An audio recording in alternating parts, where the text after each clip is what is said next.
গোপালগঞ্জে আইনশৃঙ্খলা পরিস্থিতি নিয়ন্ত্রণে আজ ১৭ জুলাই সন্ধ্যা ৬টা থেকে আগামীকাল ১৮ জুলাই দুপুর ১১টা পর্যন্ত নতুন করে কারফিউ জারি করা হয়েছে। দুপুর ১১টা থেকে দুপুর ২টা পর্যন্ত ৩ ঘণ্টার জন্য কারফিউ শিথিল করা হবে। এরপর আবারও কারফিউ কার্যকর থাকবে পরবর্তী নির্দেশ না দেওয়া পর্যন্ত। আজ দুপুরে স্বরাষ্ট্র মন্ত্রণালয় থেকে এক বিজ্ঞপ্তিতে জানানো হয় এই সিদ্ধান্ত। এর আগে বুধবার রাত ৮টা থেকে বৃহস্পতিবার সন্ধ্যা ৬টা পর্যন্ত ২২ ঘণ্টার কারফিউ জারি করেছিল প্রশাসন। এখন পর্যন্ত ২০ জনকে আটকের বিষয়টি নিশ্চিত করেছেন গোপালগঞ্জ সদর থানার অফিসার ইনচার্জ মীর মোহাম্মদ সাজেদুর রহমান।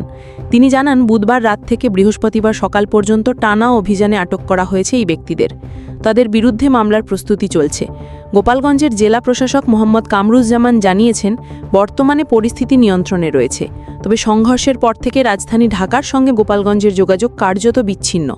বন্ধ রয়েছে সকল যানবাহন চলাচল। গোপালগঞ্জের রাস্তায় টহল দিচ্ছে পুলিশ, সেনাবাহিনী ও বিজিবি। মাইকিং করে স্থানীয়দের ঘরে থাকার আহ্বান জানানো হচ্ছে। এনসিপির সমাবেশকে কেন্দ্র করে বুধবার সকাল থেকে শুরু হওয়া সংঘর্ষে গুলিবিদ্ধ হয়ে প্রাণ হারান ৪ জন। নিহতদের মধ্যে রয়েছেন জেলা যুবলীগ সদস্য দীপ্ত সাহা, রামজান কাজী, ইমন তালুকদার ও ইদ্রিস মোল্লা। সংঘর্ষে আহত হয়েছেন পুলিশ, সাংবাদিক সহ প্রায় ১০০ জন। গোপালগঞ্জ শহরের বাজার এলাকা থেকে পাচুরিয়া পর্যন্ত প্রায় ১.৫ কিলোমিটার এলাকা জুড়ে রণক্ষেত্রের চিত্র দেখা গেছে। দোকানপাট বন্ধ, মানুষ আতঙ্কিত। কারফিউ চললেও জীবিকার প্রয়োজনে খেটে খাওয়া মানুষজন সকালে রাস্তায় বেরিয়েছেন। সীমিত আকারে চলেছে রিকশা, তবে শহরের অন্য যানবাহন চলাচল এক প্রকার বন্ধ।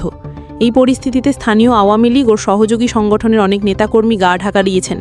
আইন শৃঙ্খলা বাহিনীর ধরপাকড়ের আতঙ্কে রয়েছেন তারা।